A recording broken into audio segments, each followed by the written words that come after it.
Hey, my name's Andrew, and in this review, I'm talking about the OSEE Lilmon 5. This is a 5.5-inch 4K touch 1000 nit monitor. It is definitely a great monitor, and by the end of this review, you're gonna know everything you need to about it. Now, quick disclaimer, OSEE did send me this product, but it's not a sponsored video. I get to say whatever I want to about it. With that in mind, quick thank you to OSEE, and let's dive into the review. First, I want to answer the question, why would you even want a field monitor? Have you ever been out shooting any kind of project, you get home, load the footage into your computer, only to find that it wasn't properly framed or the exposure was way off. It was either overexposed or underexposed, or maybe the focus, you thought something was in focus, but it really wasn't. And one of those three things kind of ruined your footage. Well, with a field monitor, you can guarantee that you're making sure that things are in focus, that things are framed properly, and that things are properly exposed. If you're gonna be getting into filmmaking more and more, a field monitor is kind of a must-have. Maybe you don't need convinced, maybe you already know, yeah, I'm gonna get a field monitor, but then the question is, why go with the OSEE Lilmon 5?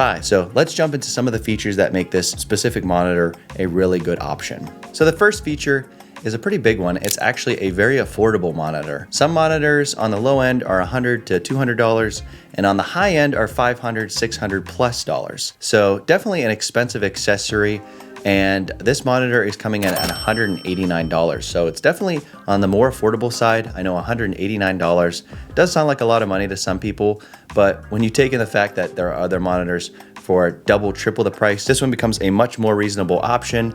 And if you go with the cheaper ones, you're sacrificing a lot of features. So I think this one strikes a good balance of price to quality ratio. Now the next one is, it is a touchscreen. So the navigation on the display is super easy to understand. You know, the first time you load it up, you can tell what you're doing. There's no buttons and knobs and stuff you have to figure out how to operate. So it's a very intuitive design with the touchscreen. The next one is a big one. If you're going to be doing any filmmaking outside, which I would say probably 99% of people are going to be doing some filming, if not most of their filming outdoors. And if you're going to be doing that, you might as well get a monitor that is going to be bright enough. So this monitor is 1000 nits, and on the scale, that's a very bright monitor. You're definitely going to be able to see it outdoors. There are other monitors that are only like 500 or 600 nits, and they're really, you know, there's no point in getting one of those because you're not going to be able to use it outdoors as well. All right, the next one is that you can install LUTs.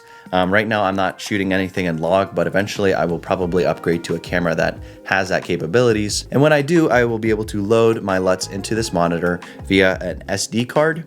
And that will be really awesome to be able to see kind of what my footage will look like in post-production. That's a nice feature that's also included in this monitor. The next one is it has an audio output. If you have a camera that doesn't have an audio output and you want to monitor real-time audio, this will give you the access to that. So that's a super great feature. The next one is there's no noisy fan. Some of the higher end, really extremely bright monitors have a fan built into them to keep them cool. This one doesn't. It has a nice vent system, so it's able to stay cool without, you know, overheating, but also not making a lot of noise on top of your camera and basically ruining your audio. Those are some of the great features on this thing. Now I kind of want to cover the monitor. So starting off with the front, obviously it is a clean touch screen. There's not much going on whenever it's powered off, but when you turn it on, then that's where the magic happens. Then on the top, you don't really see much of anything except on the one side, there is a vent. And then there's also a button to release the NPF battery. The right-hand side, there is the power button, as well as a mount if you want to mount this vertically to do, you know, vertical videos. On the bottom, there is another vent and a mounting for, you know, the monitor on the bottom. And then there's also the slot where you can insert your SD card to load your LUTs into the monitor. Then on the left-hand side, there is the headphone jack. There is an RS-232 port. There's also a battery output. Then on the back, you will see on the bottom left-hand side, there is a DC input. So if you have a battery pack and you want to power it, that's where you would insert the cable. There's another way to power it, and that is NPF batteries, and that's what I use. It doesn't include batteries in this kit, so you will have to go out and purchase some, and I'll leave a link for a kit. It has 2 batteries and a charger, and it's only 25 bucks. So link for that is in the description. And the nice thing is, you know, it snaps on the back there. It looks really flush. The battery I got is kind of small, so it's not adding a lot of weight. Then the final thing on this monitor is the HDMI input and an HDMI output. So obviously the HDMI input is from the camera. The cable is not included. I'll leave a link for the cable that I have. And there is also an HDMI output. And to be honest, I don't know if I really ever use that, but that's kind of in a scenario where you'd want to have a second monitor set up. You'd then run a cable from that to the second monitor. So, all right, now it does come with a mount that mounts on the side of it. I'll show that off here. And there's nothing really wrong with this mount. I just kind of don't prefer it, but the mount there kind of comes off to the side and mounts, on the bottom. As I said, I don't really prefer this mount. I like this one. I got this one from Small Rig.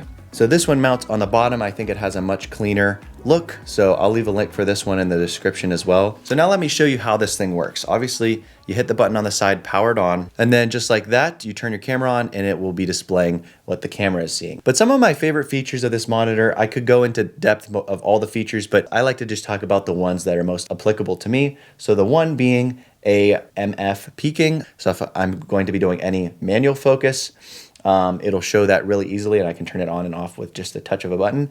Then the navigation, you kind of swipe left to right, just the different menus along the bottom. And I could go across all of these, but honestly, you could look them up on your own if you want to know all the features. This one, I'm not sure this mode, the name of it, but this one's actually really useful, and it's going to show you different colors, what's overexposed. So like the yellow and red is going to be overexposed. The blue is going to be underexposed.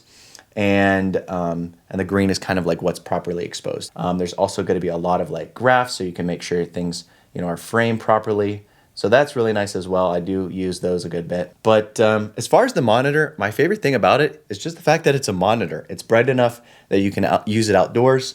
On the one side here, you can swipe up and down to adjust the audio, the volume, and on the other side, you can adjust the brightness. You hit the power button and it'll lock it, so if you touch it, you won't mess up any of the settings. So yeah, it's really easy to use. You hit the power button again, you hold it down, and it will power off. So now I want to talk about my pros and cons. Starting off with the pros, I would say, first of all, the build quality is really, really good. I love how the design looks, and it just works really well. Second of all, the image quality is really good. Obviously, it's a 4K monitor, so it's going to display everything crystal clear. My next pro is that it is 1000 nits. Again, I've said this a couple times, you might as well not get a monitor that isn't at least 1000 nits. So this one's definitely bright. I'll throw up some B-roll right now of what the in-body monitor looks like in comparison to this OSEE Lilmon 5.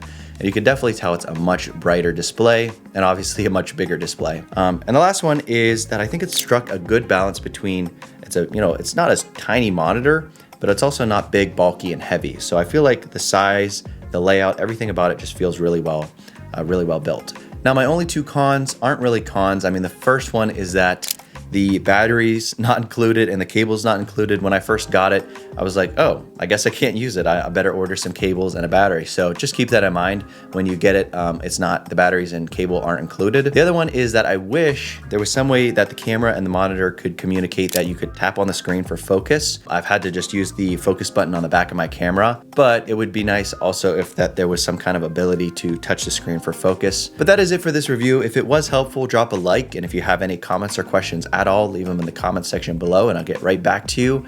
If you want to see other budget gear reviews, consider subscribing. And if you do, I'll see you in the next video.